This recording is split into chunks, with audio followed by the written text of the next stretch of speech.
이번에 연준에서 회사채를 직접 매입한다고 얘기가 나온 다음에 이제 글로벌 주식시장이 급등했죠. 우리나라 5% 넘게 급등했었는데, 그런 상황을 보면서 그 광기가 이전하고 다르게 굉장히 세다. 특히 연준이 지난 글로벌 금융위기 이후에 2009년도부터 계속 진행해 왔었던 행보, 즉 주식시장이 뭔가 요동이 심하면 거기에 주식시장을 떠받치는 행위를 했던 것이 아직까지 지속되고 있고, 사실 이건 긍정적인 게 아니고 사실 저는 개인적으로 부작용이라고 생각하고 있습니다. 왜냐하면 그 기반 경제, 근저에 있는 경제하고 이탈되어 있는 주식시장이 지속성을 가지고 있었던 거는 사실 제 기억에는 없거든요. 그 지난 역사에서. 그러면 이게 이제 주식시장이 좀 더 높아져서 붕괴되면 경제에 상당히 심각한 영향을 미칠 수 있기 때문에 일정 수준의 조정은 반드시 거치고 와야 되는데 그런 행위를 못하는 패턴에 지금 가 있어요. 개인적으로 이제 연준에서 그런 생각을 파월 의장도 하고 있다고 생각합니다. 일단 IMF에서 그 어느 때와도 다르다라고 이제 헤럴드 경제 뉴스 기사에서 나왔는데 의미가 없죠. 왜냐면 하도 들어가지고 이제는 이제 콧방귀도 안 끼시는 것 같아요. 투자자들이. 근데 제롬 파월이 장기 경제 손상의 위험이 여전히 심각하다고 파이낸셜 뉴스 기사에 나왔는데, 이거는 저도 그렇게 계속 생각하고 있는 게 코로나가 통제가 완전히 되기 전까지는 이게 회복이 없을 거라고 생각하고 있고, 지금 이제 향후에 코로나가 좀 더 심화되거나 2차 유행이 일어나게 되면 결과적으로는 또다시 경기 투심은 수축될 거라고 개인적으로 생각하고 있습니다. 또 한 가지 특이한 건 이제 제롬 파월이 주식시장, 그러니까 금융시장이 급등하니까 직접 설명을 하려고 나섰다는 거예요. 회사채의 직접 매입이 정책 기조가 변화한 건 아니다라고 설명을 굳이 했다는 거죠. 또 한 가지는 시장 상황이 나아지면 연준이 회사채 매입을 축소하거나 중단하고 시장 상황이 악화되면 매입을 늘리는 상황, 그러니까 시장에 대한 대응만 하겠다는 겁니다. 이런 것까지 일일이 얘기한 걸 보면 사실 제롬 파월 의장 스스로도 연준의 어떤 행보가 주식시장에 너무 크게 여파를 미치는 것에 대해서 경계를 하고 있는 게 아닌가 그런 생각을 개인적으로 하고 있습니다. 그리고 연합뉴스 기사에 파월 연준 의장이 가계 기업 지원 너무 일찍 거두면 안 된다고 얘기를 했는데, 이 기사에서 제가 눈에 들어왔던 건 뭐냐면 두 가지인데, 하나는 그 레리 커틀러 백악관 그 국가경제위원회 위원장이 뭐라고 얘기했냐면 실직한 근로자들에게 주당 $600의 실업급여를 추가로 지급해온 것과 관련해가지고 일터로 복귀하는 근로자들의 의욕 저하를 방지하기 위해서 계획대로 오는 7월 30일에 종료한다고 그랬어요. 근데 좀 이따 보겠지만 이게 사실은 그 지금 주택 그러니까 월세를 못 내는 사람들, 한계에 몰린 사람들한테는 이게 지옥 같은 얘기일 것 같아요. 또 한 가지는 이제 연준 의장이 이제 상원의원 은행위에서 최근 일부 지표는 안정을 시사하고 있으며 일부 영역은 경제 활동 측면에서 완만한 반등세를 보이고 있지만 생산 고용이 팬데믹 이전보다 훨씬 낮은 수준에 있다. 그래서 회복 시기와 강도에 관해 커다란 불확실성이 남아있다고 강조했잖아요. 이미 저 여러분들한테 지표를 보여드렸지만 생산이나 가동률 이런 것들은, 그리고 고용도 250만이 단기적으로 급등했지만 그건 락다운 이후에 발생한 거고, 급등한 거고, 락다운 이후에 진행되는 그런 속도는 상당히 미진하다고 이미 지표들을 보여드렸죠. 그 S&P 글로벌에 있는 기사에 보면 이게 이제 은행과 관련된 액션에 대한 얘기인데, 차트를 보면 설명이 아주 쉬울 것 같아요. 여기 잘 보시면 이 짙은 색선은 위로 올라가면 은행이 기준을 타이트하게 하는 거예요. 밑으로 내려오면 완화하는 거고. 근데 이제 오토런 쪽에서는 타이트하게 계속 하고 있고, 크레딧 카드도 마찬가지입니다. 여기 보면 커머셜 인더스트리에서 상업하고 산업 관련된 것도 다 타이트하게 만들고 있거든요. 그런데 이제 또 옅은 색은 뭐냐면 위로 올라가면 수요가 증가하고 아래로 내려가면 수요가 감소하는 거거든요. 오토런 쪽은 수요가 감소하고 있어요. 타이트하게 하면서 수요 감소하는 건 뭐 별 의미 안 쓴다는 거죠, 이제. 대출자들이, 크레딧 카드도 마찬가지고. 그런데 이제 상업하고 산업 영역에서는 타이트하게 조이고 있는데 수요는 위로 머리를 들고 있는 상태예요. 그래서 이제 전체적인 패턴을 놓고 보면 여기 PPP 프로그램이 있는데, 이 PPP론 같은 경우에는 정부에서 그 기업들이 고용과 관련된 비용, 특히 뭐 급여 같은 거겠죠. 그런 거 관련해서 지원해주는 대출이거든요. 그런데 4월 중순 이후에는 이거는 전체 대출이 올라가고 있지만 사실 PPP 프로그램을 제외한 영역을 놓고 보면 PPP 프로그램의 대출이 상당히 많다는 거예요. 그걸로 늘어나고 있는 거지 기업들한테 대출을 이제 증가시키고 있지 않다는 거예요. 즉 이건 무슨 얘기냐면, 은행들이 기업들의 부실을 우려해서 대출에 대해서 그 기준을 조이고 있고 그 자금 흐름이 뭔가 기업 쪽으로 다 흘러가지 않고 있다는 겁니다. 예. 또 한 가지는 이제 그 6월에 요번에 리테일 세일이 5월달에 반등했다고 나왔는데 세부적으로 이제 분석해놓은 내용이 나왔거든요. 이것도 역시 이제 S&P 글로벌 기사인데 여러 가지 영역으로 나눠져 놨거든요. 이렇게 쭉 나눠져 나왔고, 이건 전체고요. 근데 잘 보시면 이제 두 개 다 증가한 게 있습니다. 노란 거는 전년동월, 파란 건 전월인데 두 개 다 늘어난 내용이 뭐냐면, 이거 보면 뭐 건축 관련된 내용, 그러니까 건축 관련된 자재나 이런 것들, 아니면 건축 관련된 어떤 우리가 집에서 뭔가 수리하는 거 있잖아요. 그런 거 관련되거나 이제 정원 관련된 도구들 이런 것들이 늘어나고 있으니까 집에서 이제 이런 것들 직접 하는 케이스가 늘어나는 것 같아요. 전년동물비도 늘어나고. 난스토어 리테일러니까 이거는 뭐 예를 들면 배달 주문 이런 것들이겠죠. 그다음에 잡화점. 저희가 이제 대형마트 안 가고 동네 마트 같은 데 잘 가잖아요.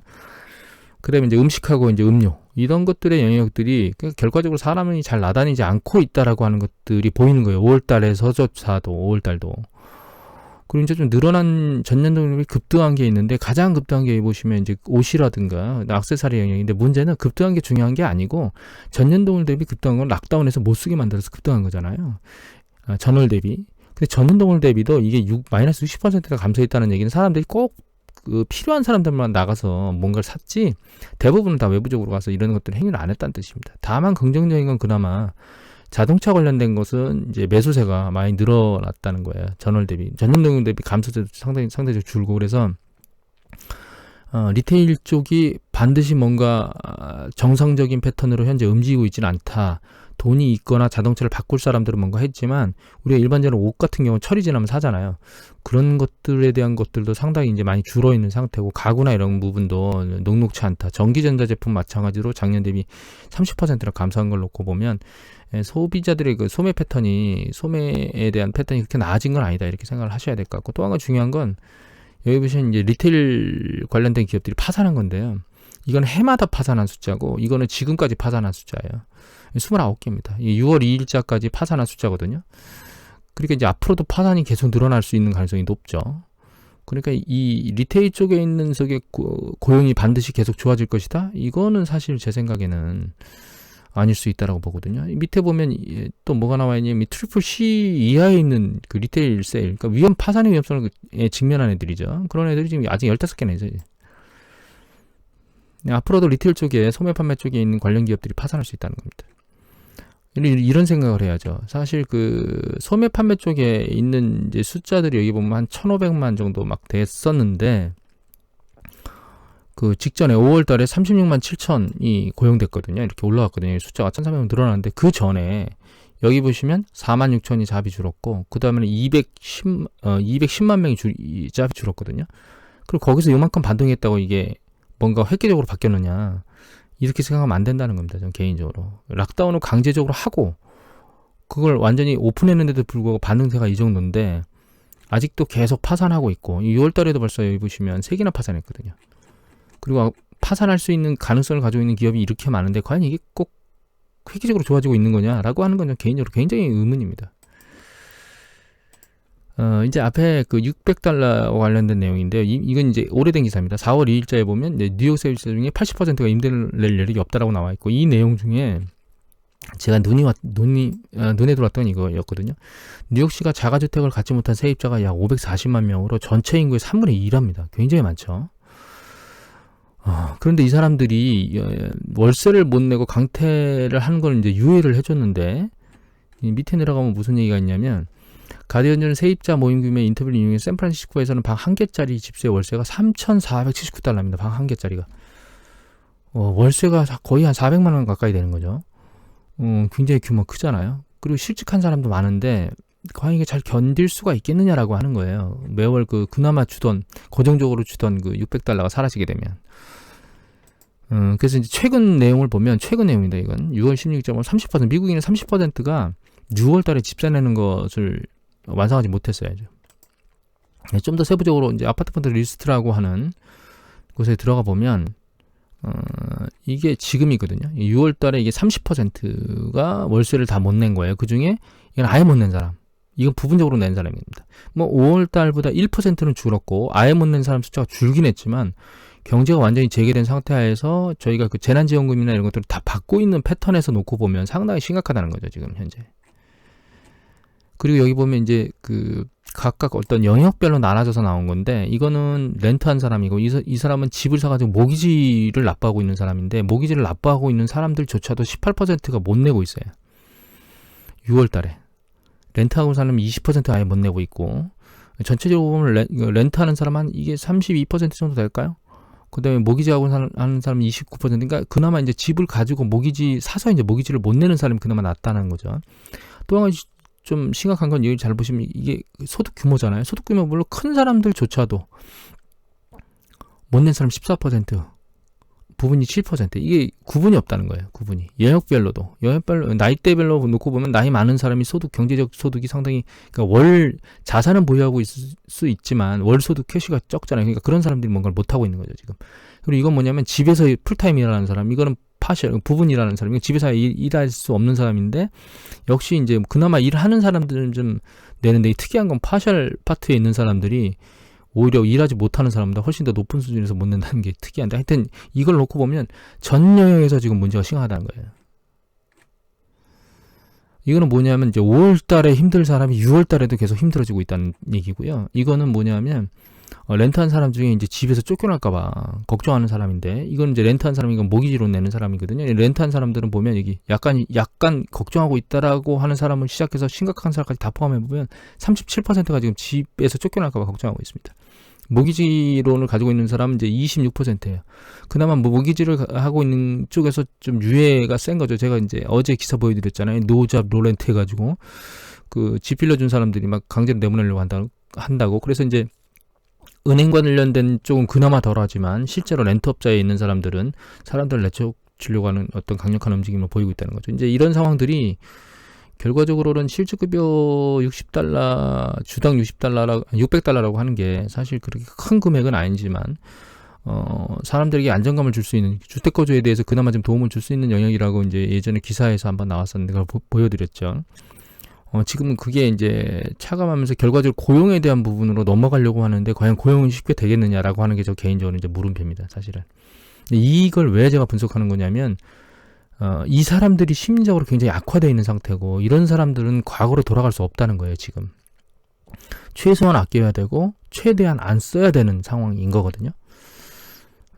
그런 관점에서 미국 경제가 단기간에 회복되겠느냐. 그리고 또 한 가지는 주변에 이런 사람들이 많아지면 그 경계 라인 살짝 위에 있는 사람들조차도 상황이 그 심각하구나라고 인지하면서 뭔가 액션을 안 하게 될 거고, 또 한 가지는 이런 상황이 진행되면, 그러니까 가게하고 좀 전에 봤던 이제 기업들이 파산하기 시작하면 그게 다시 어디에 영향을 미치게 되냐면 은행에 영향을 미친다는 거죠. 은행에, 뱅크 쪽에. 이쪽에서 또 자금 순환을 안 시킨다는 겁니다. 은행 쪽에서.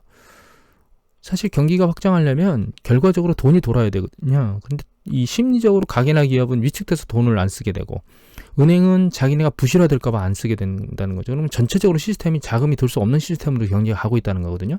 이거는 빠른 시간 안에 경기 회복이 쉽지 않을 거라는 거예요. 거기다가 플러스 알파로 있는 게 지금 코로나 사태가 심화되는 과정이거든요. 그래서 단기간에 뭔가 좋아질 것이다라는 생각은 저는 아직은 안 하고 있습니다, 사실은.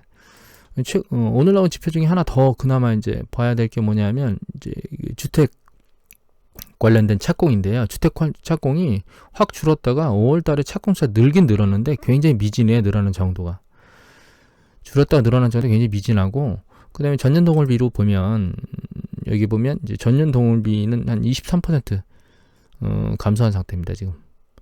26% 감소했던 게 23% 감소로 약간 줄었어요. 그러니까 이건 제가 왜 보여드리는 거냐면, 그나마 글로벌 금융시장에서 이게 이렇게 쭉 위로 튀었죠. 2019년도 이후에 이 경기가 미국 경기 수축 국면을 내려가고 이제 정점을 치고 이제 움직이는 아랫방향으로 이제 떨어질까라고 하는 그 상황에 사실 그나마 떠받쳐준 게 부동산 시장이었거든요. 주택시장, 주택가격이 오르면서. 근데 이제 그 영역이 약간 눌리고 있는 느낌이라는 거예요. 그래서 부동산 영역조차도 경기 확장에 도움을 못 주는 패턴으로 움직이고 있는 게 아닌가라고 생각을 하고 있습니다.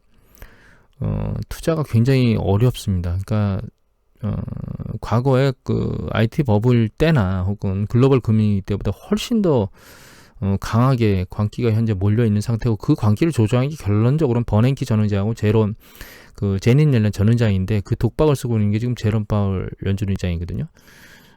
결과적으로 연준이 뭔가 버블을 양산할 수 있는 패턴을 계속 반복해왔기 때문에 이것에 대해서 이제 끊임없는 기대감을 가지고 있는 거고, 그게 이제 시장과의 괴리감이 벌어진다고 하는 것. 그러니까 지금 이제 하반기에 V자 반등을 할 거라는 얘기들을 계속 행정부 쪽에서 하고 있잖아요.